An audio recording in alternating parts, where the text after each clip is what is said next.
have Michael Eble here to talk about his latest exhibition called Mod Sampling.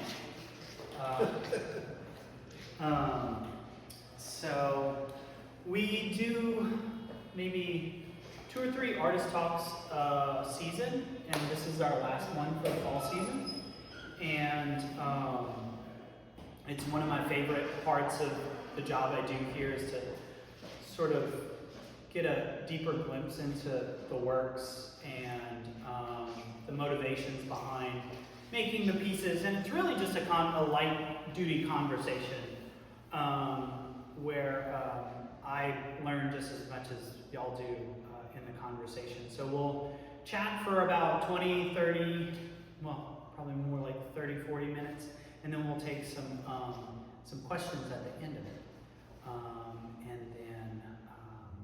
And then we can hang around and chat more, sort of in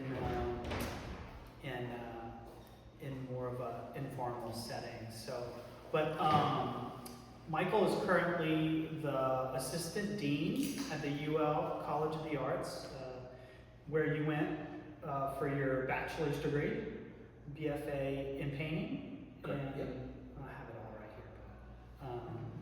here. And then you got your MFA from Ole Miss, you were saying? Grad school in Ole Miss, and then a stint teaching in Minnesota. So this latest body of work you've been developing for the past few years, probably full 24 months, or? Yeah, I think definitely from thought process, thinking about things, yeah.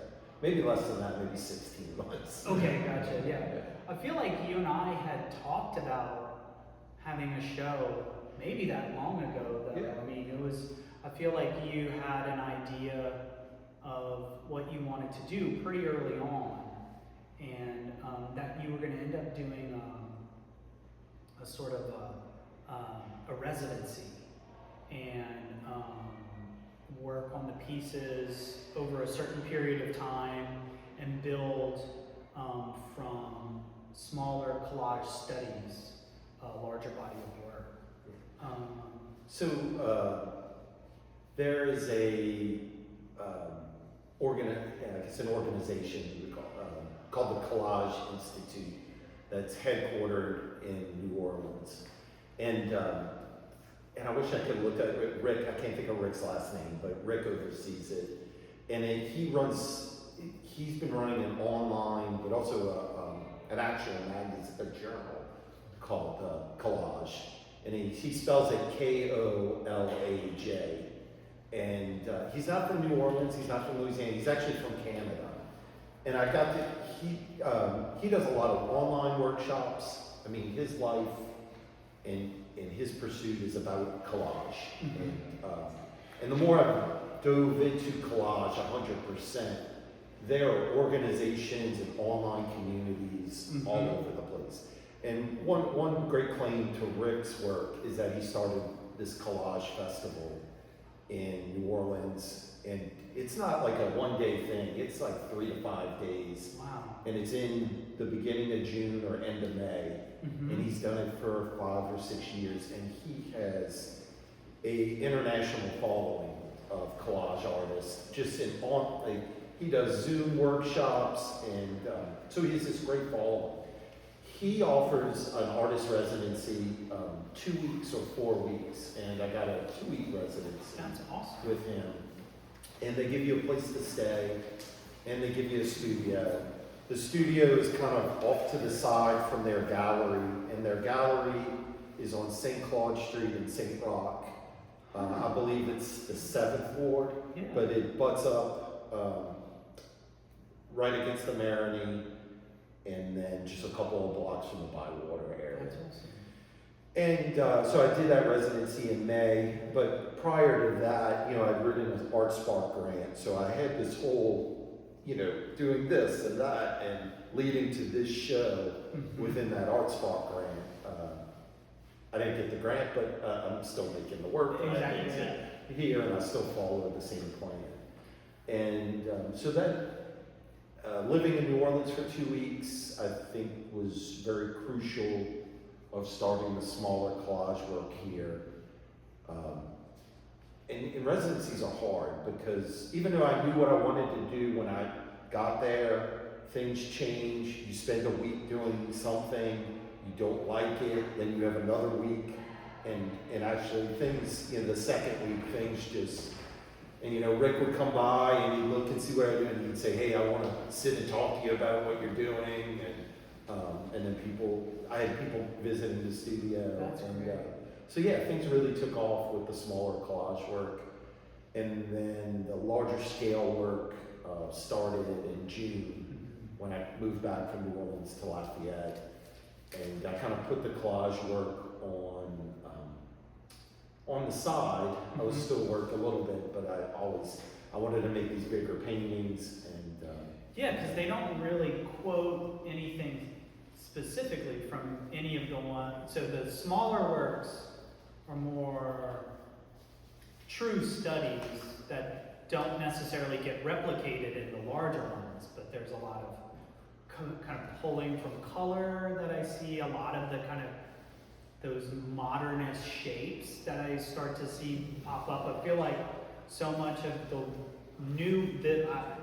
new work, this new chapter, is like really kind of playing with these larger modernist gestures that I see, these real big swooping passages that in your artist statement you talk about the architecture of New Orleans, the mid-century modernist architecture in New Orleans, kind of getting pulled into the work.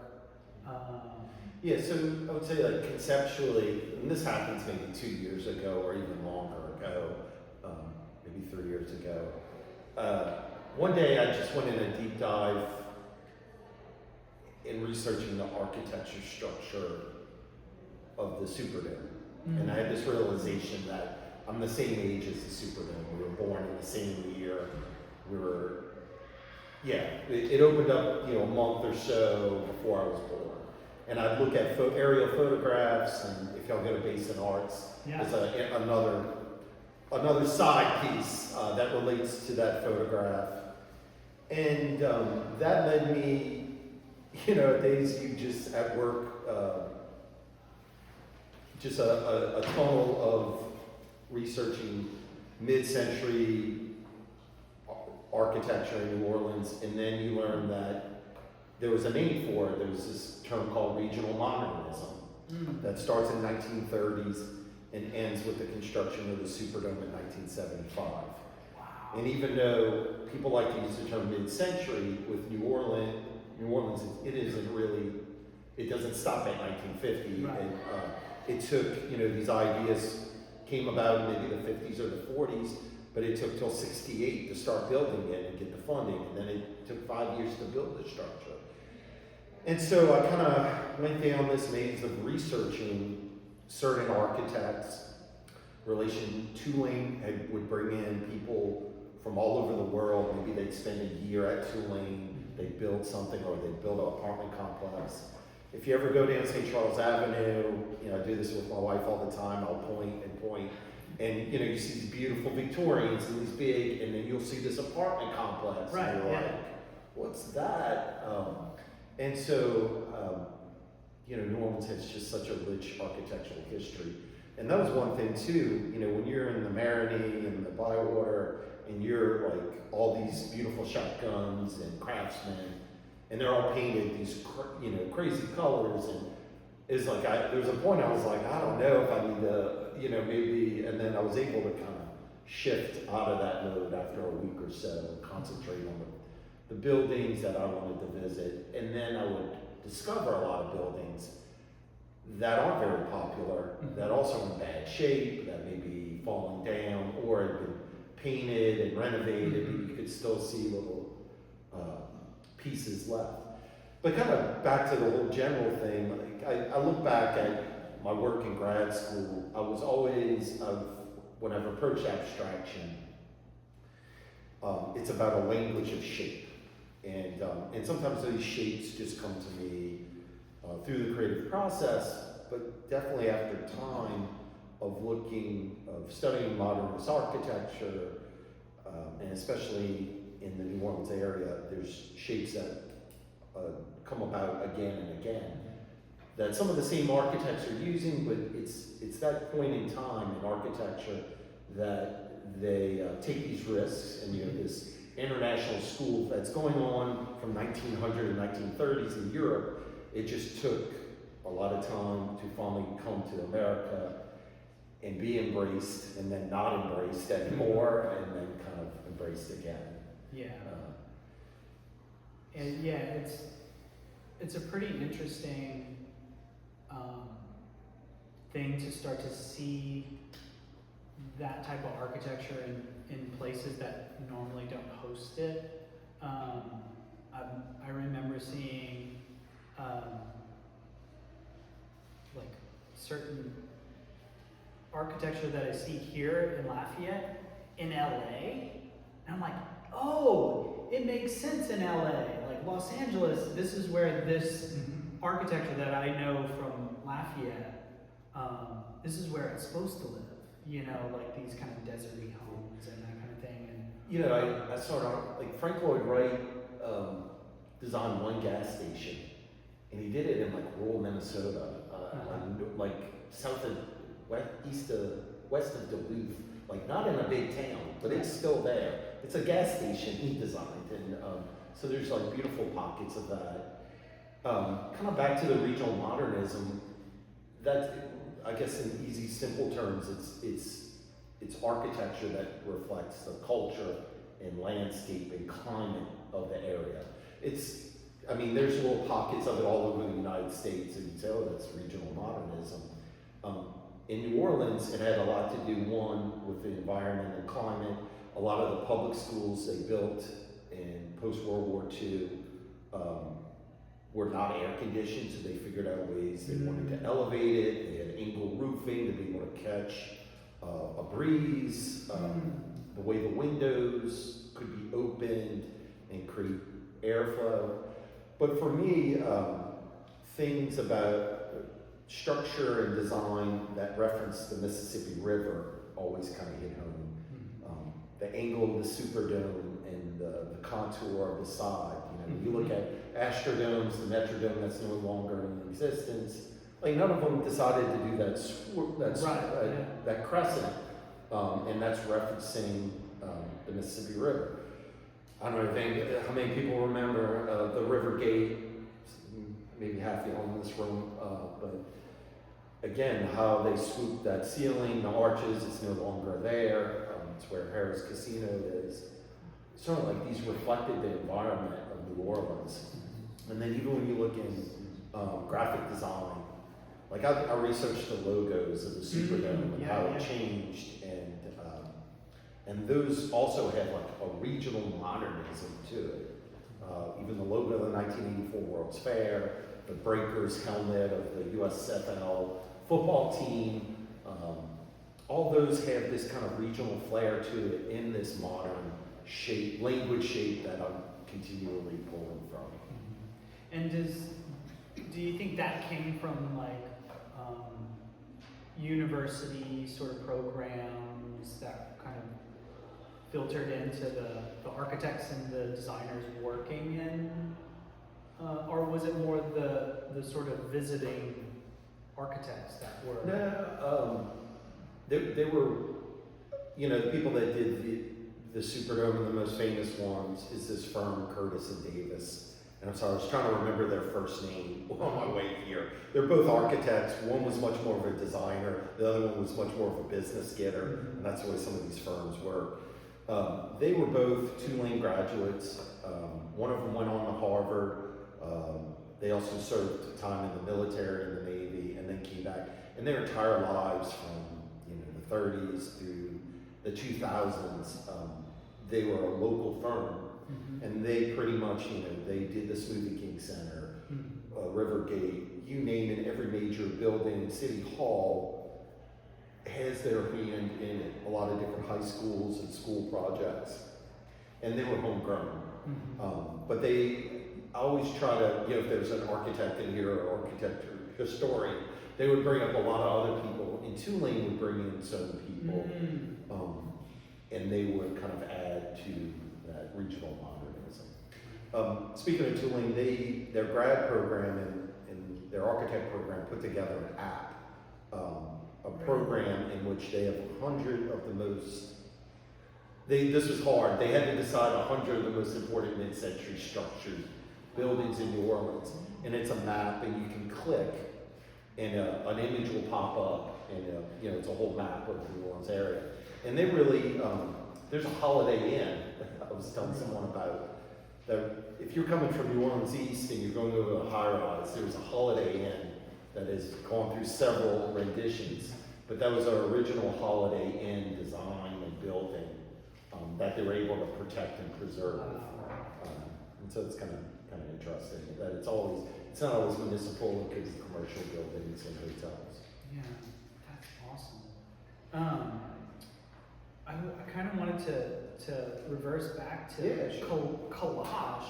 Like, what is it about collage that sort of attracts you in making and in conceiving, like, because I don't really work with it in my own studio practice, and what's that process? What does that end up giving you? Because you started as a painter, and then now collage is part of your tool belt, I would say. It was always, even when I was working in a mid-range or bigger, I work with flat shape and flat color, and as easy as that sounds as a painter, it becomes frustrating if you don't have the right viscosity, and it's not covering, and you're layering, and I think with smaller pieces, I started to just cut colored paper and gluing it down, and it was kind of back and forth. I would paint, but then I would pull out collage paper, and then I'd get tired of collage paper, and I'd put that away, and I'd paint. And it was kind of a back and forth. In the last year, definitely I've embraced it, especially spending time with Rick and a lot of different collage artists in New Orleans. I've kind of embraced it, especially in the small pieces, as just a true art form. And it's why I teach art appreciation, and I just talked about collage, and so a little bit of history. So you have 1900 to 1910, you have Pablo Picasso and George Braque, who are founders of Cubism. And they do the same thing. You start off with analytical cubism, which is they're going to look at something like a guitar, and they're going to paint it from different perspectives, and it's going to be jaggedy and planes and geometric. And then 2 to 3 years later, they decide, hey, we could do this collage thing. And so you have this synthetic cubism, in which they're putting Paris newspapers, and then they're drawing violins and guitars, and that's where really collage starts, at least in art history terms. And then it evolves over that. And one funny thing I remember I was talking with Rick, and he was discussing with his board about programming. He didn't want to do any children's programming, and I was like, why not? And he said, well, the one bad rap collage gets is that it's like this children's art form, and it doesn't. And I was kind of like, oh, okay, I get it. And that was always kind of me. It is, the process is just very childlike. It's very much play and cut and paste, and at least the way I work in it. There's other artists like surrealism. There is definitely a hand of collage and surrealism, and you see it every day. If you follow collage artists, it's lips or legs coming off of a head, using anatomical parts in a surrealistic, abstract way. So definitely looking at collage as a high form, and I went to the New Orleans Collage Fest, and you walk in the New Orleans Museum of Art, and they have this room of 150 people from all over the country, and they're there. You have presentations going on, and then they had tables set up in the back of the room with people cutting and pasting and listening, and I was just like, this is just crazy. But they were all very diehard. That was part of the festival? Yeah, they did that at NOMA. That's awesome.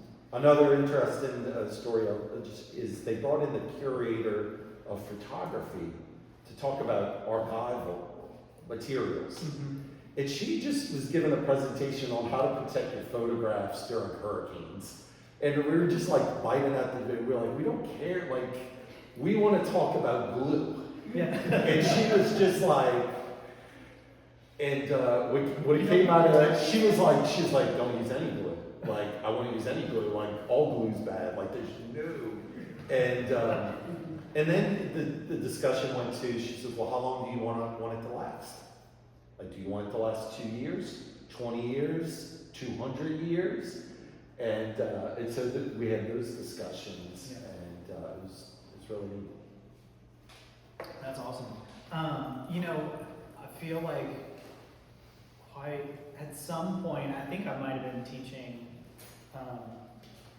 art appreciation or art history, and I realized the importance of collage when you really start to think about modernism and postmodernism as well. It's kind of like stitching together of different things, like DJs.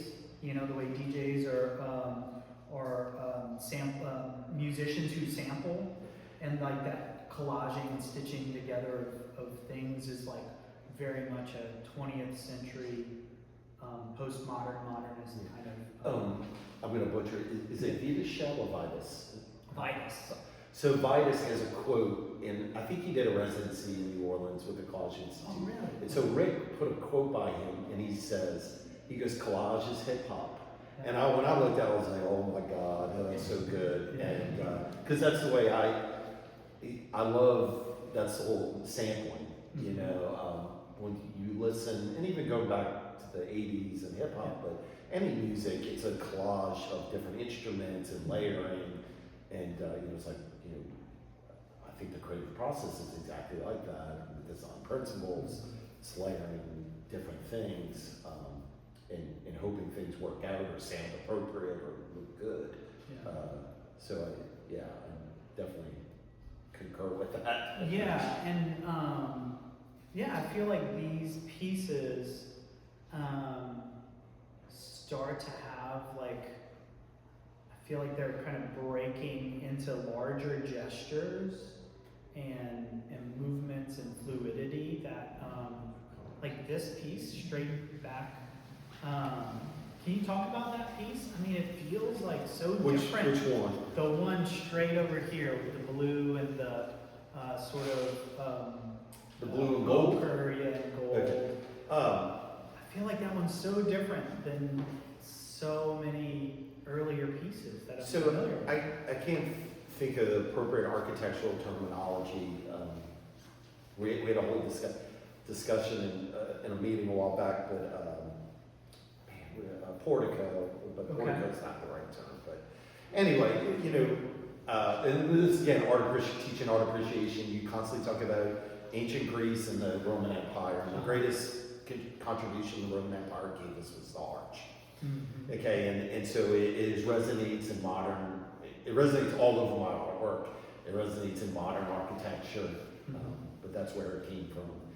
And when you look at definitely things like the River Gate, and there's examples in Lafayette, I just need to think about it, of this arch, continuous colonnade of arches. That's where a lot of those images come. But then, in a lot of the modern structures in New Orleans, they have like this little wing that comes off the end. And some of them use them as gutters where the water spits out. And so I've always kind of these wing formats that are coming off. And that's what that piece is about. Yeah. There's certainly a positive, optimistic kind of title to it, these wing forms, and I kind of equate that with, during this period of post-World War, like if you ever look at aerial photographs of the French Quarter in New Orleans, let's say the 1930s, like you look down and you're like, what the hell is that on the river? Like that looks like a place that if you dropped a match, it would just light up. Because everything was wood and stone. It is not as polished and as beautiful as it looks today. Yeah. It took, of them in the 40s into the 50s realizing we can become an international city, a major U.S. city. Hey, let's do this thing called tourism. People want to come and visit our town in these streets, and it's special. And so we evolved, and new buildings went up, and they laid in new, instead of it being dirt roads with buggies and carriages and old cars, let's put bricks down, or let's cement it. And so there's this growth in a city from post-war to the early 80s, where we have this oil boom, and that city becomes an international port city. And so I think a lot of this architecture during this period, especially with Andy with the Superdome, shows this that growth kind of, it's like of a city. reflective of that.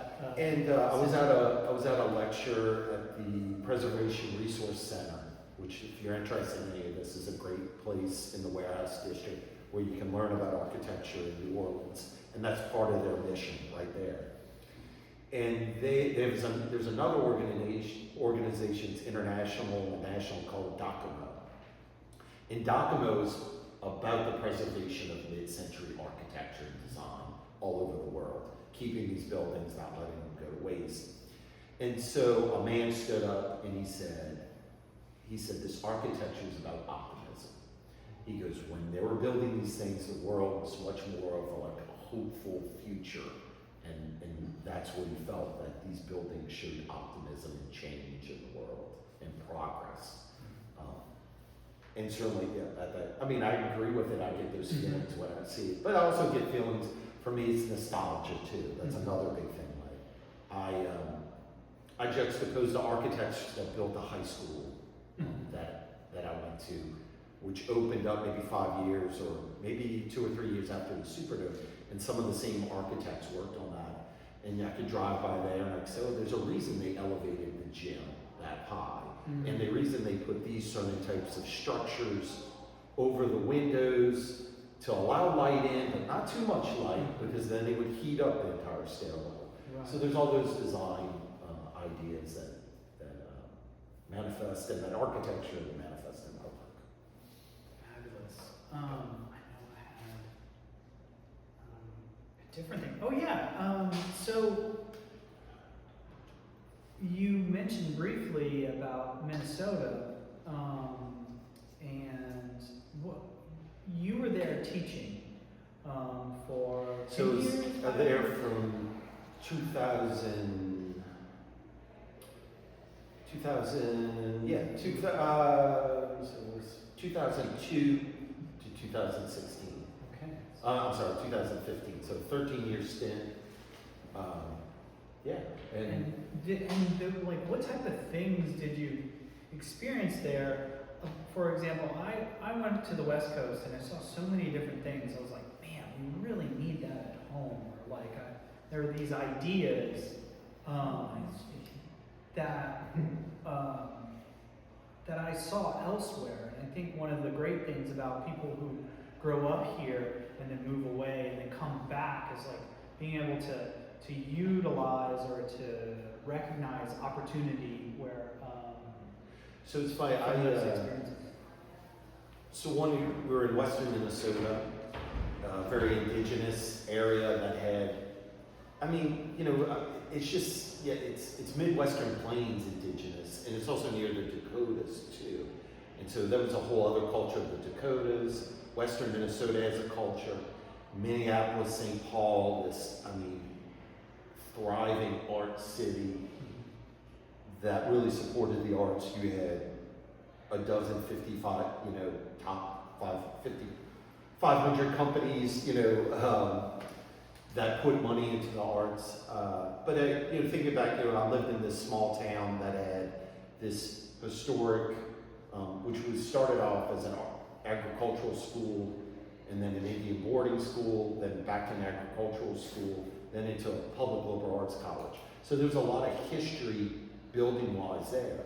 The building I worked in was designed by this architect, Ralph Rapson, who's this modernist architect of Minnesota. He designed all these buildings on the University of Minnesota's campus and our campus too. And the way he designed the building was like, it had a large promenade, like a small town or a main street. And it was designed, you had art studios on the side, you had black box theater, then the main theater, then you had a recital hall, and then you had the orchestra room, art gallery, and then you went to the bottom floor, and it's kind of the same thing.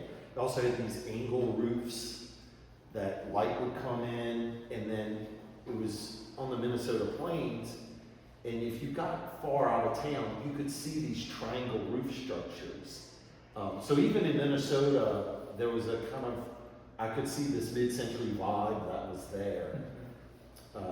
And then also he used a lot of poured concrete, and he would use like different, like when they would pull the poured concrete, it would have these different planks, and it would kind of create this plank texture. And you would see it on the Twin Cities campus too, and then the St. Paul campus. So it's just in relation to this. They had really great, we talked about, they had great funding for the arts. Climate-wise, it was extreme. I'd say how crazy people are about their air conditioning here. It's the opposite. They're very commit about their furnace and being warm, and to two extremes. I once had an art exhibit on a frozen lake in a fish house that a friend of mine, he had grown up in Minnesota, and he built a fish house, which he built on a trailer, and then these trailers, the wheels jack up, and it drops down to the ice level, and then there's a hole in the bottom that allows you to fish. And he converted it to an art gallery. And he started a podcast, and he would invite people, artists, to come fish with him, and they would record the podcast while they fished. And so there's really just amazing things like that, and then just like we have history here of artists affiliated with UL or LSU, they had pockets of artists affiliated with their universities and their communities. There is a chapel at a University of St. Ben's and St. Catherine, and now it used to be all boys and all girls, but now they're the same university. And St. Ben's had a Benedictine monastery on campus, and they have a brutalist chapel. And again, you'll drive down the interstate and you just get off a mile, and it's this unbelievable brutalist church that also chapel and monastery, all in the middle of rural Minnesota, St. John's, Minnesota. So when you're in Minnesota, you already had a sort of a curiosity for these architectural kind of highlights, I guess you could say, of like experiencing like special moments of architecture in different places, like, because it seems like you're noticing them all throughout the. Right, and I think kind of going back to nostalgia, it's like you don't realize when you go to high school or the elementary school you go to, you don't think about those things. Even it'll take you 50 years, and then you come back and like the term breezeway, like those don't exist in Minnesota. Those are a Louisiana thing. Breezeway, like a structure that allows breezes to go through, but on a rainy day it keeps you dry. Right. In Minnesota, they would heat those, and it would be a tunnel underground, or it would be a skyway that would connect two buildings. That's something else, and even those breezeway structures, you kind of see some of the Frank Lloyd Wright architectural premises of juxtaposing planes that you would see in a structure like Falling Water, in their residence and just commercial architecture every day. Yeah. I mean, even when you think about malls, malls, the first outside mall that was ever constructed was in Acadiana, Minnesota, and then eventually they closed it in. But, you could go down that rabbit hole. And then we're not even in New Orleans. There's also residential. Spend time in Lakeview. There's a certain part of Lakeview that they have two important. They have St. Pius Church, and then they have another chapel on the side. And that was a whole idea of community planning. And it actually, still exists today. That you had the doctor's office and the lawyer's office in the middle of town, and then everything fanned out, and you had a backyard with a sidewalk that went to that town center, but you also had a driveway too on the front of the house. And you could still kind of drive through there. A lot of the mid-centuries, either they were lost in Katrina or they're being gutted and renovated into something that is in between. And have you spent much time in Houston? A little bit, mostly at the museums. Yeah, that's a very interesting space for architecture. I feel like there's so much hodgepodge, like differences between this house and the next one. Like I feel like somebody might have told me that the building codes are like so open that you really kind of can build. If you ever watched the movie Urban Cowboy that I think came out in 1980, Yeah. there's a scene where he's driving into Houston, and you're like, that's Houston, and then compared to what it looks like today, it's pretty just different, extremely different. It's one of those things where I kind of feel like between New Orleans and Houston, just that you could spend a lifetime just figuring out the pathways of art and culture between those two cities. Like, yeah, and I can't say it's a problem, but Houston still hasn't figured out what to do with Astrodome. Oh yeah. And I've seen so many. We had a master's architecture thesis of a reuse project for the Astrodome. Wow. Last semester. It's funny, the Astrodome can fit inside of the Superdome, and they purposely made it bigger just to trump Houston. I love how that plays out. How about questions? Yeah. Anybody got a question? What kind of glue do you use? So I just use Mod Podge. Oh, yeah. And they were telling me about Yes Paste, and they really like Yes Paste, and I haven't bought that yet. Ooh, I'll share some with you. Yep. And then there's recipes, but I don't trust the recipes. And then there's different types of Mod Podge, and man, it's a whole. Yeah. I'm into squeegees, different types of squeegees, and I bought one yesterday, and it seems it doesn't spread the glue that nicely, and then also tried a rubber bristle this morning, and then that didn't work, and I cut that off. I use squirt bottles, and I love squeegeeing, but here's the issue with paper. Sometimes the paper tears, and maybe you like that, and maybe you don't like that, and then that's a whole other fun concept. I pitched this idea for that art meetup. But hunting for paper, there's days I'll not that steal or acquire a really nice magazine that I know is printed on nice paper, and I'll just sit there and dissect that. And the other day, I found myself, every person, I cut the negative space around them, because that's what I'm interested in, is the color. A lot of other artists are interested in the faces and lips and eyes and legs, and I'm like, my entire garbage bag was full of people's faces and eyes. And I kept looking at it, I was like, someone else would love that. Hunting for paper, looking on Etsy and eBay the other day. A lot of artists make their own paper, they paint their own paper. I haven't done much of that, but I have a lot of paint sitting in the corner, and I kind of want to get it used up. Some of it's down to the bottom, and so I think I'll start painting paper. That's another, just building up this palette of paper.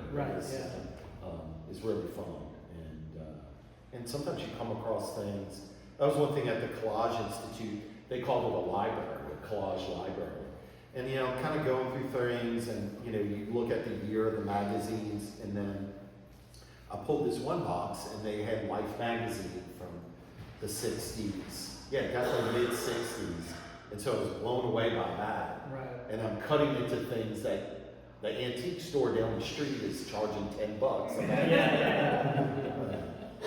So that ephemera is also important. And I think also too, what then, back to that sampling kind of analogy, you start to get the different printing methods, like the graininess of like a mid 1960s magazine, like what's the one from Paris? There's like a Paris one.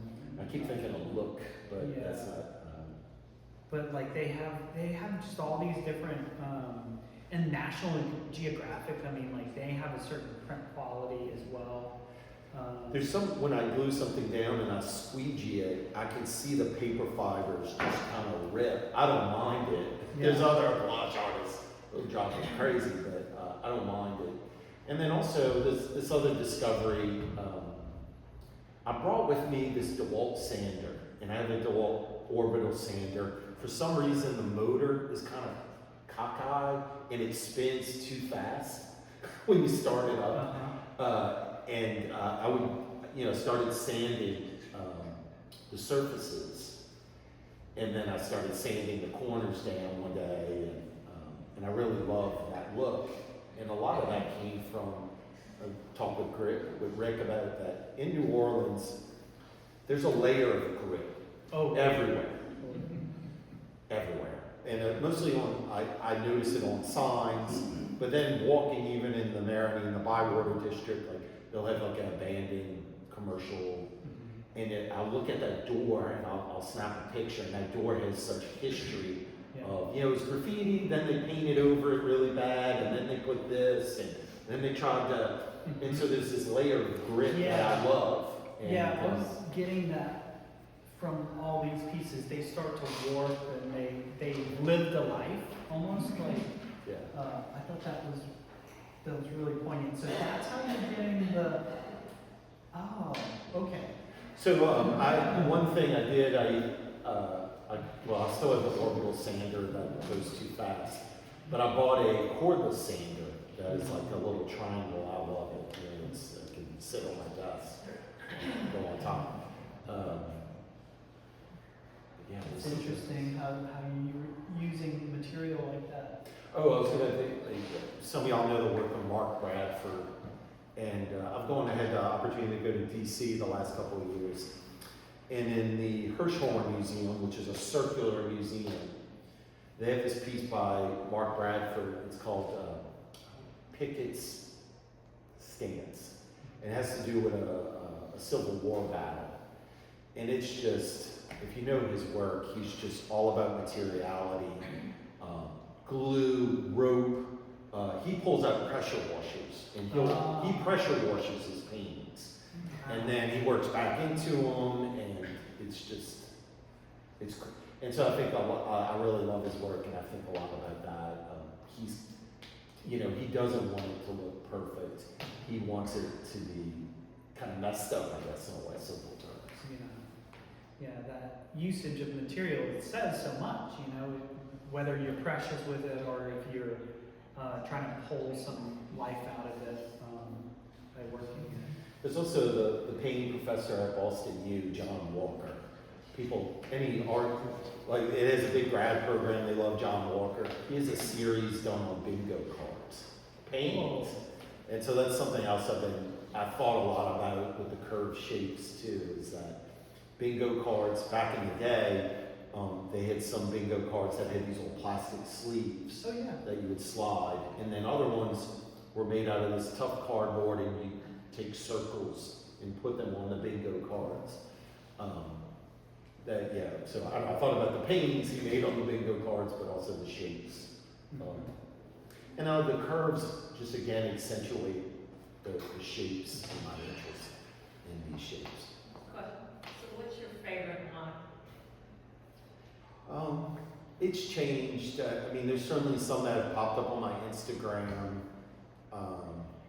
that I love, but then there's other ones I really like. And then the beauty, I think back to those 2 weeks, there were pieces that I didn't really like and I put away and now I really love.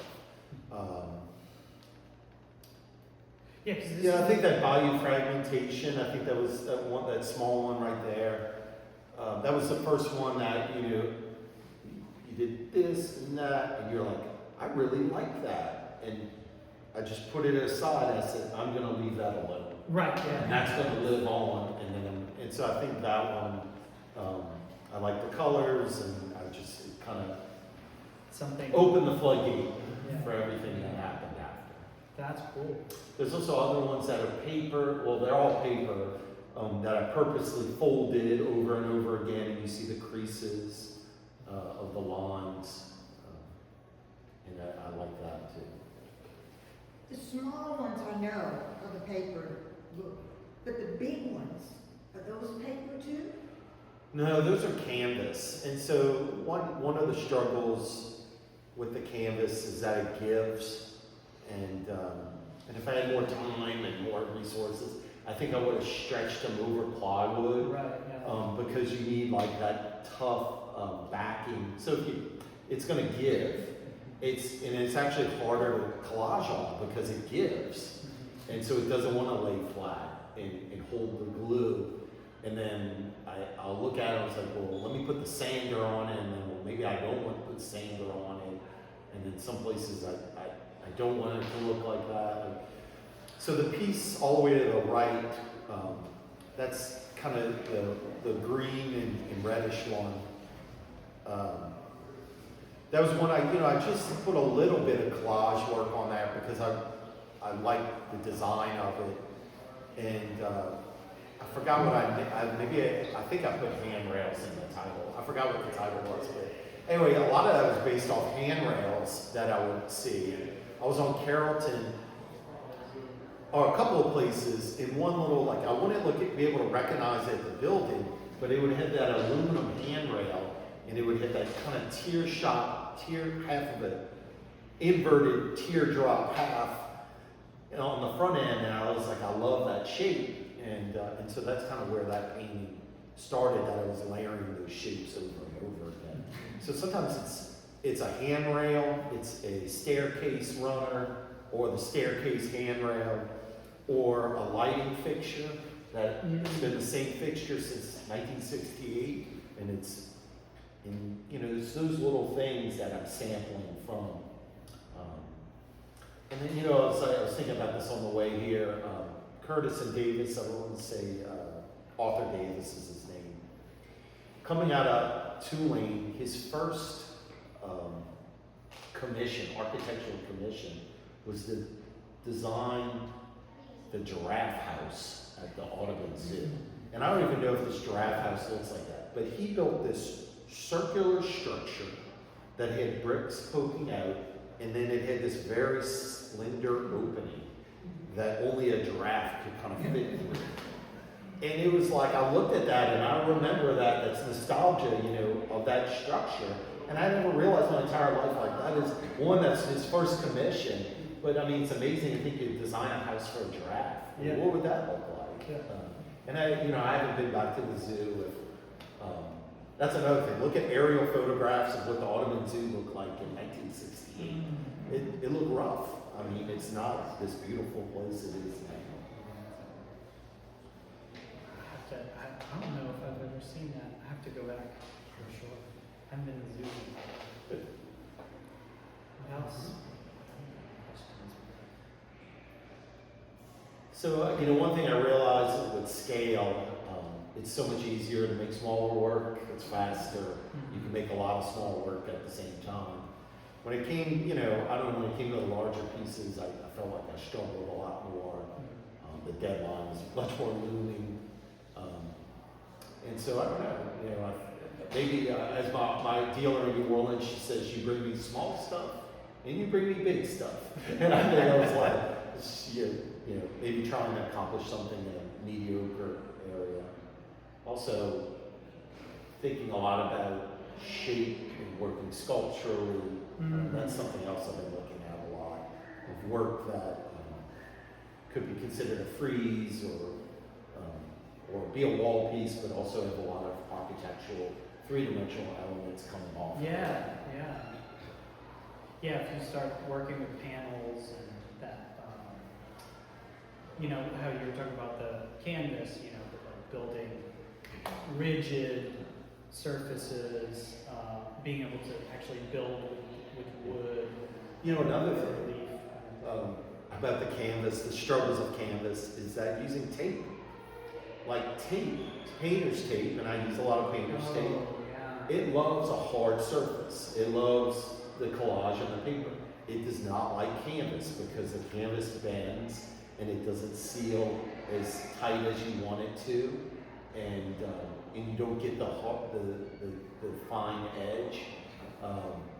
Yeah, I love painter's tape. If you want to talk about different degrees of painter's tape, the different brands, it comes in a lot of different materials now. Yeah, Amazon's great. Yeah. Because you can find all kinds of stuff. So those next steps, yeah, I mean, are you looking at kind of continuing to explore this sort of thematic and subject matter? I feel like it's pretty rich with stuff. Yeah, yeah, you know, I think a number of, you know, this piece, a couple of differences. This piece is definitely kind of dedicated to the Rivergate. And if you search and you Google Rivergate, New Orleans, you'll see what I'm pulling from. And I had an image on the right-hand side. I actually took 3 images and I put them in Photoshop. 3 images, I didn't know what I wanted to work from, so I made a digital composite of layering all of them together. So it was an abstract image of the Rivergate that I worked from, and you can kind of see the different passages in there. And then that one was based off the Superdome. And then I don't like that weight of this piece is going to be about this. Like I'm constantly leaving things open for interpretation, but also intuitiveness and play. That's something, some happy accident's going to happen. And I like working more in that manner. Also tend to make an entire body of work about one theme, that I'm constantly thinking about the theme, and occasionally something will pop up unique. But yeah, there's definitely a lot of language out there. I'm also interested in logo design. In particular, a while back, I did a tattoo walls event for the Hilliard. And I took all these old sports logos and I cut them up, and they were all done on transparencies. And I look back at that work and how rich that is. And so that's something else I'm interested in. And really, you could say, I've done lectures and I showed logos from the 60s, 70s, 80s, and there's these same little elements in there. Like how many times do you show a body of water or a river in a logo, right, especially in this area of the country, a lot of different ways, and those are the things I'm looking at. So that's something else. I was Googling history of sports logos, and there's only so many books that do that. There's certainly a lot of digital content out there that's really rich. Yeah. Cool. One last call for questions.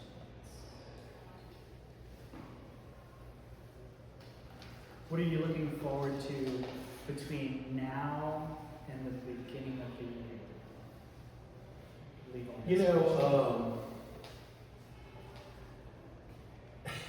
You know, it's like I want to not beat myself up. I've done a solo show at the Hilliard, and I've done a solo show at the ACA in a 2-year period. Less than 2 years was probably. Like, Michael, maybe you deserve a break. Like, maybe you do. But I do. It's a practice, and even this morning, I spent 30 minutes blowing some things down. And so I look forward to building up a palette of papers and spending time doing that. Researching, I had a great article by a digital online magazine by Collet, and I started researching collage communities, and there's just tons of people out there. And then I guess I'm just interested in maybe doing some juror shows or group shows outside Louisiana, and really focusing on that.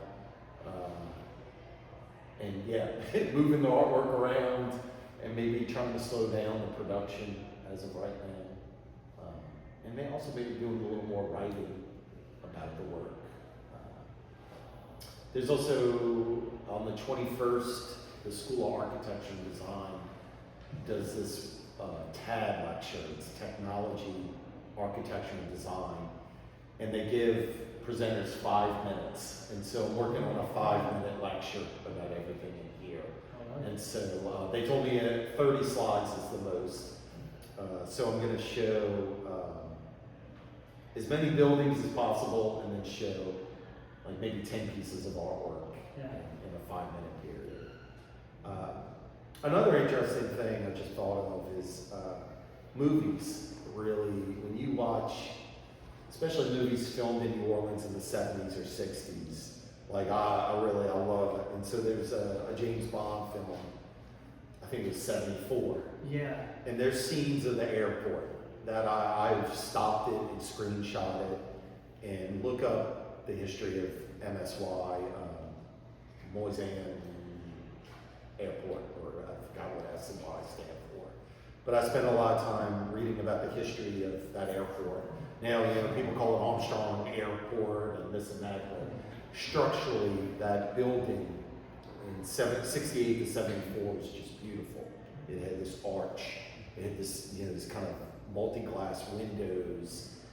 You could drive right up and park right in front of that and get out of it. But in the James Bond film, he flies in, and there's a picture of him coming out of the front of the airport with the Bond woman. And then they also show a picture of the sign. And it says New Orleans International Airport, which is so mid-century, it's like jagged. And just stuff like that I love. Cool. I have to get that one on and take some screenshots. Yeah. Well, thank you very much, Mike. Yeah, thanks for everybody coming out. I know there's a lot going on.